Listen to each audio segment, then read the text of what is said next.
YouTube, what's going on?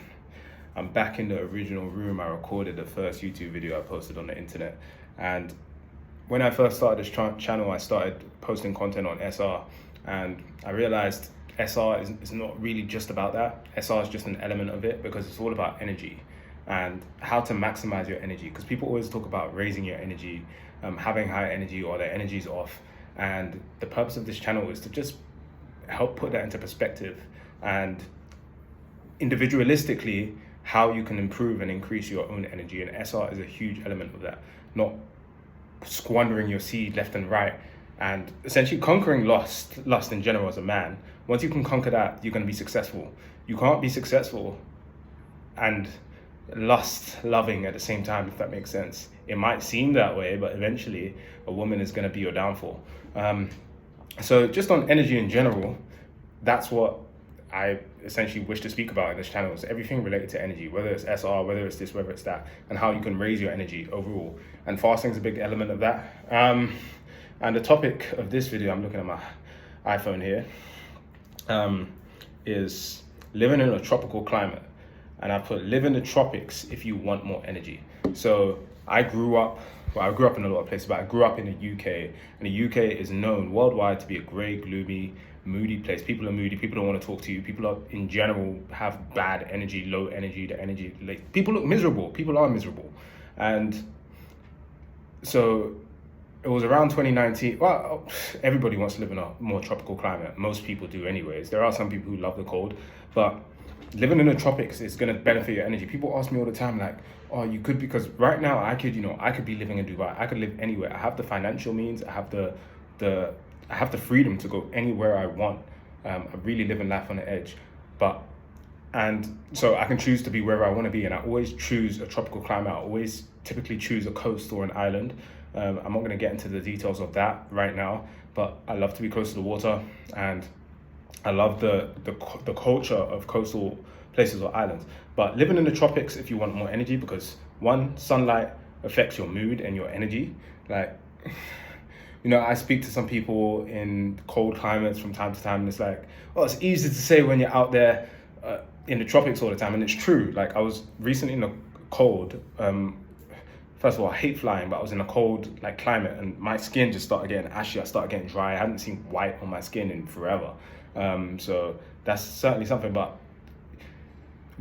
despite of your physical location, you always want to have your ideal place in your heart and in your mind at all times. So you can put me in the cold of Alaska, and I'm gonna have a sunny environment in my mind. So there was a meditation that I learned from a spiritual mentor of mine, and it was like, if it's cold outside, and I know you see this sometimes, people are like, aren't you cold? If it's cold outside, that's your reality. You're superimposing or infringing your reality on them. Or you must be cold because you're cold, or you're maybe wearing a jacket. But that person probably isn't cold, whether it's because they've consumed alcohol or not. But the meditation I learned is that you just imagine a fire in your heart. You imagine flame engulfing your whole body, and you're walking, and you're not going to feel cold. But if someone says, hey, aren't you cold? And all of a sudden you're going to feel very cold. So don't infringe on others. Don't superimpose your reality or your perception on someone else, because you never know. But sunlight, again, I don't want to get too off topic, but sunlight affects your mood. Sunlight affects your energy. Sunlight gives you vitamin D, and yeah, it doesn't matter if you're having a bad day. If you're like, you can just go outside, or at least the sun's out. You could be broke. You could have absolutely nothing. Again, I don't like that word broke, but you could have absolutely no money. You could be having a bad day, but the sun is still outside.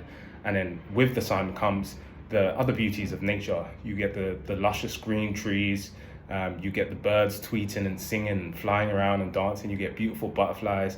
You get beautiful flowers. And these things contribute to your energy, because the energy is enlivening.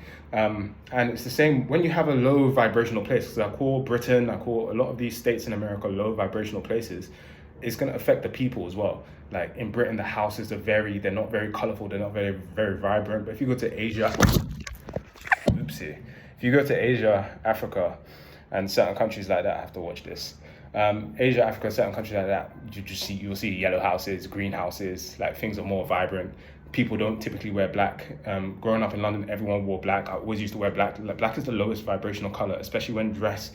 Yeah, I've only seen a witch well, I've seen a few witches, but the witch that I saw in Africa that tried to attack me was dressed in all black attire and was wearing sunglasses, by the way. So I know red and black are typically associated with the occult. So yeah, if like a witch is not about to attack you dressed in all white, like white is actually a repellent for negative forces. So if you're ever feeling uneasy or uncomfortable about going to a certain place, I would recommend you dress in all white. It's going to reflect everything. Like it's like that negativity can't even come near to you. I still wore all black on occasion, but I don't recommend it. I don't even recommend having black items. Like I could have bought a black MacBook, but I decided for a silver one. I don't typically like having anything black around me, anything too dark, because darkness attracts darkness, and this what purpose does light have with darkness? Yeah, I'm getting off topic here, but yeah, that's interesting. And then again, tropical climates, because I have there's beaches, there's forests, the air is fresh, the air is pure. If you don't know now, you know there's benefits to breathing in ocean beach air. There's different benefits. There's different benefits to standing in the woods where you're surrounded by all these luscious greenery and trees and insects and animals, and breathing in that air. It's going to benefit your energy. So although the West has its conveniences, I prefer the simplicity of a tropical environment in terms of benefiting my energy. Yeah, so I was going to say, people ask me, yeah, why are you here? Why don't you go here? Why do you here? Why are you living there? And it's like, well, when I came here for the first time and I had my first trip, I was benefited financially, spiritually, mentally, physically. Like I was the strongest I've ever been. I couldn't do muscle ups. All of a sudden I was doing muscle ups. My skin was glowing. My bank account was healthier. Like why would I go back to a lesser state? So it doesn't make sense. Like it doesn't make sense whatsoever. Like I kid you not. I don't even want to tell you guys. And then the power of the dollar as well. Like people are, oh, I don't know how to make money remotely. If you just save up 3 months worth of expenses, you go to a country where you can afford the rent for 3 months, and you just have your laptop and it's do or die, you're going to find a way to make money, like to sustain you at least, because you can, like, I earn money in dollars for the most part. I do earn occasionally in pounds, but then I'm spending it in different currencies where the cost of living is so much lower. Like people think people making $10,000 a month and then they're living in Texas or they're living in California. Like that's nothing. Like if you're making $10,000 a month and you're living in some random, like Thailand or Bali, like it takes you to like even the next level. And that's why I don't understand why people, like if you have the means, if you're single and you don't have like serious obligations, like get the hell out. Like that's like, this is a new age that we're living in, and it's like people are going to be wondering why you're not capitalizing on that now. So it was able to allow me to pay off my debt a lot quicker, because even if you're just earning $2,000 in a month, I'd say that's like a normal thing. Earning $2,000 to $3,000 in a month, but you're living in the West, that's nothing. Take that $2,000 to $3,000 a month, because most jobs are coming remote. If they're not already, they're making you come in 2 times a week or whatever. Whatever skill set you have, you can monetize it and do it online. A lot of the time it just takes a leap of faith. But yeah, I'm getting off topic here. Have I got anything here? Live somewhere tropical if you can. You won't see happier faces than at the beach, and the energy of the people around you can affect you, because people always wonder why I move all the time. Even if I'm in a certain country, I typically want to change my location. I typically want to change my gym. I change my environment, because you can exhaust the energy of the environment that you're in. And if you're in a place, I've got a meeting in 10 minutes, and if you're in a place where people are like, you're used to the people there, then you're not really getting much new energy. You can exhaust the place of the energy, so you have to move to a new place. So I had a nice apartment, top floor, and I moved out because the people in the environment were showing up in my dreams. Like they would impact my dream state. I'll be dreaming of the people in my environment, and I had been there too long. I became too familiar. I had to distance myself. Then I moved to another place. I only stayed there 4 months. Then I moved to another place just a couple of weeks ago, and I'm not even there right now. Like I'm paying rent and I'm not even there. So like the importance of just continue to move until you really found that place where the energy sustains you and the energy heals you and the energy brings you up. So ideally, the reason why I live overseas is because it's the best for my performance. Of course, the people I grew up with, friends, family in the States, in Europe, wherever, fine. I miss out on that element, but to me, it's worth it. Like I said, I was able to get out there. You won't see happier faces at the beach, and yeah, that's the message. I got this meeting. I got paid $200 to talk to this guy for an hour. Like, I kid you not.